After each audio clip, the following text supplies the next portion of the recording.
तो यह है कि आपको ऐसी प्रैक्टिस होनी चाहिए कि आपको 5 क्वेश्चंस अटेम्प्ट करने हैं 7 में से, तो वो 5 क्वेश्चंस आपको सही से डिसाइड करने हैं कि मेरे को ये 5 क्वेश्चंस करने हैं, उसके बाद में स्टार्ट कर देना है। उसके बाद में वो क्वेश्चंस आपको पहले करना है जो आपको सबसे बढ़िया आ रहा है और उसको आप सही तरीके से मैनेज करके लिख सकते हैं, उस क्वेश्चंस को आपको पहले अटेम्प्ट करना है। फिर उसके बाद में यह है कि आपको उन क्वेश्चंस को जल्दी इसलिए करना है क्योंकि उन क्वेश्चंस में टाइम नहीं लगता है जो आपको बढ़िया आते हैं, उन क्वेश्चंस में टाइम नहीं लगता है।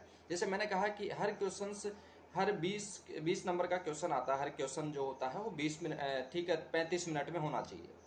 लेकिन 10 नंबर के भी क्वेश्चंस आते हैं, तो 10 नंबर का 35 का आधा अपन करें 16-17 मिनट में, वो दूसरा क्वेश्चन होना चाहिए 10 नंबर का है। 5 नंबर के क्वेश्चन 7-8 मिनट में या 9 मिनट में हो जाने चाहिए। लेकिन इसमें भी एक चीज ध्यान रखनी है, जो क्वेश्चंस आपको आते हैं उनमें कम टाइम लगाना है, वो 7-8 मिनट से भी कम टाइम लगाना है, क्योंकि वो क्वेश्चंस जो नहीं आ रहे हैं उनको सोच के लिखना पड़ रहा है, उसमें टाइम ज्यादा लगता है, इस चीज का भी आपको ध्यान रखना होगा।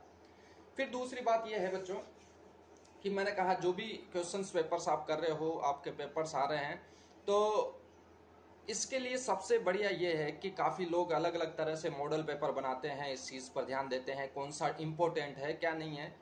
तो एक चीज़ ये कैलकुलेट करिए, आप ये सोचिए कि पिछले लास्ट ईयर के 3 पेपर्स उठाइए भाई साहब, हर पेपर्स को एनालाइज करिए आप, उनके पेपर्स को देखिए कि कौन सा क्वेश्चंस ज़्यादा बार रिपीट होता है। 3 पेपर्स की बात कर रहा हूँ मैं, ज़्यादा भी नहीं, 3 पेपर्स। इसमें आपको ये आइडिया लग जाएगा कि कौन सा टॉपिक इंपॉर्टेंट है, कौन सा टॉपिक इंपॉर्टेंट नहीं है।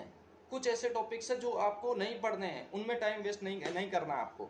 वो सेलेक्टिव क्वेश्चंस ऐसे भी आते हैं, वो केवल वही सेलेक्टिव क्वेश्चंस पढ़ने हैं जो एग्जाम्स में जनरली पूछे जाते हैं। वो 3 पेपर से आपको उस चीज़ का आइडिया लगेगा। और रिवीजन करने का सबसे परफेक्ट तरीका यह है कि रिवीजन करने के लिए सारे पेपर्स को आप एक बार पढ़िए, उनके क्वेश्चंस को पढ़िए और क्वेश्चंस को पढ़ने के बाद में फिर रिवीजन करिए। रिवीजन करके क्वेश्चंस मत देखिए, क्वेश्चंस देखेंगे उसके बाद में रिवीजन करना है। इससे सारा सब कुछ परफेक्टली आइडिया लग जाता है कि इस तरह से मेरे को थ्योरी पढ़ने हैं। जब आप थ्योरी पढ़ रहे होते हैं ना, तो आपको ये आइडिया होता है कि यार इस थ्योरी से ऐसा क्वेश्चंस पूछा गया है, उसके हिसाब से मेरे को कितना लिखना है, ये आइडिया मिल जाता है। ठीक है। और एक लिखने का एक पैटर्न सेट करिए कि आपको किस तरह से लिखना है। दूसरी बात यह है कि आपको डायग्राम का ध्यान रखना है, डायग्राम की प्रैक्टिस होनी चाहिए। डायग्राम आपको पेंसिल से बनाने हैं, लेबल्ड डायग्राम आपको बनाने की प्रैक्टिस होनी चाहिए। ठीक है।